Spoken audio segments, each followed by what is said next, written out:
खबर से खबरदार करते हैं जिसे कई लोग बुलडोजर जस्टिस कहते हैं, कई लोग बुलडोजर का आतंक कहते हैं, कई लोग त्वरित न्याय का प्रतीक मानते हैं और कुछ लोग धर्म के आधार पर चिन्हित करके बुलडोजर एक्शन कहते हैं। और तब सुप्रीम कोर्ट ने खबरदार करते हुए कहा है कि बुलडोजर एक्शन पर रोक हटाने से फिलहाल इनकार है।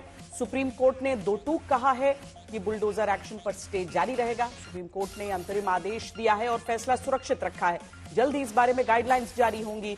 सुप्रीम कोर्ट का साफ कहना है कि आरोपी हो या दोषी, तोड़फोड़ नहीं की जा सकती है। अदालत ने आज कहा है कि हम ये साफ कर देंगे कि अगर एफआईआर दर्ज हो जाए तो कोई व्यक्ति आरोपी है या दोषी, सिर्फ यही बुलडोजर चलाने का आधार नहीं हो सकता।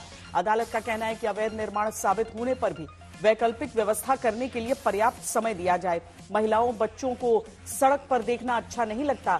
सुप्रीम कोर्ट का यह भी कहना है कि अगर किसी के अवैध निर्माण को गिराने से पहले नोटिस देना है तो वो नोटिस रजिस्टर्ड डाक से भेजी जाए, न कि केवल प्रॉपर्टी पर जाकर नोटिस चिपका दिया जाए। नोटिस भी केवल उस प्रॉपर्टी के मालिक को दी जानी चाहिए। दरअसल ऐसा कई बुलडोजर एक्शन में देखा गया कि प्रशासन कहता है कि नोटिस दे दी, जबकि संपत्ति मालिक नोटिस न मिलने का दावा करता है।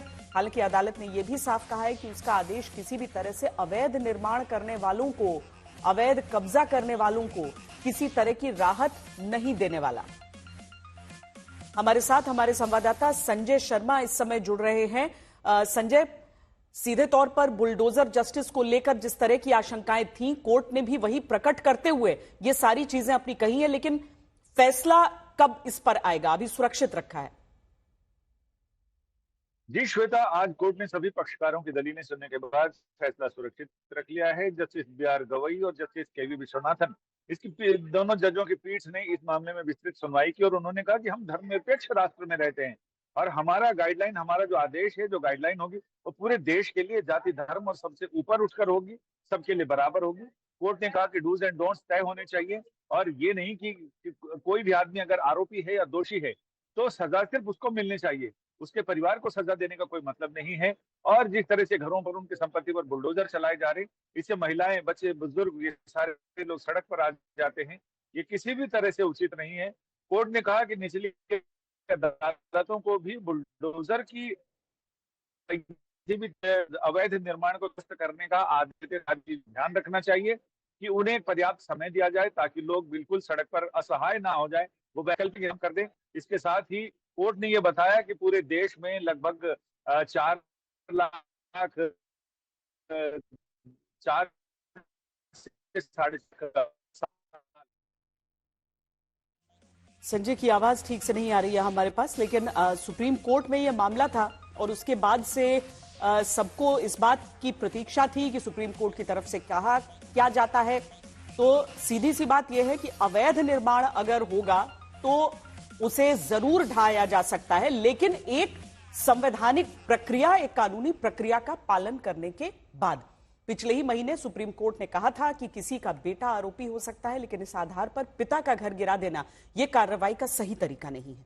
दरअसल जमीयत उलेमाए हिंद की तरफ से दायर याचिका पर सुनवाई हुई है, जिसमें यह शिकायत की गई थी कि बीजेपी शासित राज्यों में मुस्लिमों को निशाना बनाकर बुलडोजर कार्रवाई की जा रही है। इसी को लेकर सबसे ज्यादा बयानबाजी उत्तर प्रदेश से पहले से सामने आती रही। बुलडोजर चला है उस दिन से विपक्ष के लोग और खासकर हम लोगों ने ये बात किया कि अनकॉन्स्टिट्यूशनल है। आप बुलडोजर को न्याय कैसे मान सकते हैं? बुलडोजर न्याय नहीं हो सकता एक लोकतंत्र में। और इसीलिए मैं बधाई भी देता हूं और आभार भी प्रकट करता हूं कि सुप्रीम कोर्ट के फैसले के बाद मुझे उम्मीद है कि बुलडोजर हमेशा हमेशा के लिए बंद हो जाएगा। खासकर उन लोगों के ऊपर जिन्हें कम से कम न्यायालय न्याय दे सकता है।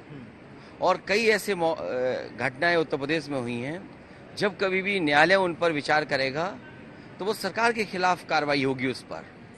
आज न दंगाइयों का पता है और न दंगों का कहीं पता है। जब दंगाई गायब और दंगे भी गायब तो आम नागरिक तो सुरक्षित है, लेकिन दंगाइयों के आका परेशान है। उनकी परेशानी उनको शुरू हो गई है, क्योंकि इसी से उनकी रोजगार चलता था। सुप्रीम कोर्ट क्यों बुलडोजर एक्शन को लेकर चिंतित है, इसे उत्तर प्रदेश के कन्नौज की एक खबर से समझते हैं। कन्नौज में विवादित जमीन पर बनी दुकानों पर बुलडोजर का एक्शन हुआ। विरोध में महिलाएं जेसीबी के आगे आकर लेट गईं। पुलिसकर्मी बुलडोजर के आगे लेटी महिलाओं को जमीन पर खींचते हुए हटाते हैं और अब ऐसी ही वो तस्वीरें सामने आती हैं जिनको लेकर सुप्रीम कोर्ट तक कहता है कि नियम अनुसार पहले नोटिस भेजी जाए, पर्याप्त समय वैकल्पिक जगह खोजने के लिए दी जाए, फिर अवैध निर्माण हटे, ताकि किसी महिला को, किसी बच्चे को सड़क पर न आना पड़े। पहले इन्हें हम पर 5 लाख रुपया ले। किसने? इन्हें गुप्ता ने और इन्हें कहा कि भैया तुम अपना बनाओ, हम तुम्हारी लिखा पड़ी हुई गई बात ही नहीं है। तो हमें इन्हें दिला था तो हमने 11 लाख रुपया ईमान लगाई हुए मैया बनाओ लगाई सकते तो कि नहीं कि काहे बनवाओ तुमने, हमने जब हमारो तुम्हारो आई नहीं तो तुमने काहे बनवाओ और लगाई सकते तो कि नहीं। और इन्हें हमें दिला था देखे हमने मकान बना के तैयार करो तो इन्हें गिरवाई दो आके। आज उक्त प्रकरण में जांच पश्चात ये पाया गया है कि एक महेंद्र गुप्ता जो तिरवा के रहने वाले हैं, ये नसरापुर में उनकी भूमि है जिसपे कुछ दुकानें बनी हुई थी, जिसको इनके द्वारा ही तोड़ा जा रहा था, जिसमें कुछ विपक्षी लोग जो है व्यवधान उत्पन्न कर रहे थे। इस पे 112 पे पुलिस को सूचना दी गई। तत्काल मौके पे पुलिस पहुंची, थाने की फोर्स पहुंची और इसमें लड़ाई झगड़े की सूचना पे पुलिस पहुंची थी। इसमें तुरंत जो है आवश्यक विधिक कार्रवाई की गई, आगे जांच की जा रही है और अग्रिम विधिक कार्रवाई इसमें प्रचलित है।